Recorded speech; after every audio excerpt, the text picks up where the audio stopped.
নমস্কার। আজ আমরা খুব সহজভাবে একটি পাখি আঁকবো অয়েল প্যাস্টেল কালার দিয়ে।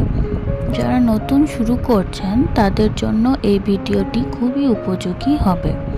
প্রথমে আমি হালকা করে পাখিটার আউটলাইন করে নিয়েছিলাম এবং তারপরে বোঝানোর জন্য স্কেচ পেন ব্যবহার করেছি। এরপরে আমরা রং শুরু করেছি, যেখানে অয়েল প্যাস্টেলের বিশেষতা হলো এর রঙগুলো খুব মসৃণ হয় এবং সফট হয়, তাই ব্লেন্ডিং বা মেশানোটা খুব সহজভাবেই করা যায়। প্রথমে হালকা রং দিয়ে শুরু করেছি, যেমন হালকা হলুদ বা লালের হালকা শেড, যেগুলো আমাদের কালার বক্সে থাকে সেগুলো। এতে আমাদের শেডিংটা পরে সহজ হবে। রং দেওয়ার সময় খেয়াল রাখতে হবে যেন স্ট্রোকগুলো একই দিকে হয়, এতে ব্লেন্ডিংটা বেশ ন্যাচারাল দেখায়। এবার আসি ব্লেন্ডিং পোর্শনে। ব্লেন্ডিং করার জন্য আমরা আঙুল, কটন বাড, টিস্যু পেপার বা ব্লেন্ডিং স্ট্যাম্পও ব্যবহার করতে পারি, কিন্তু এখানে আমি সাদা রং ব্যবহার করেছি।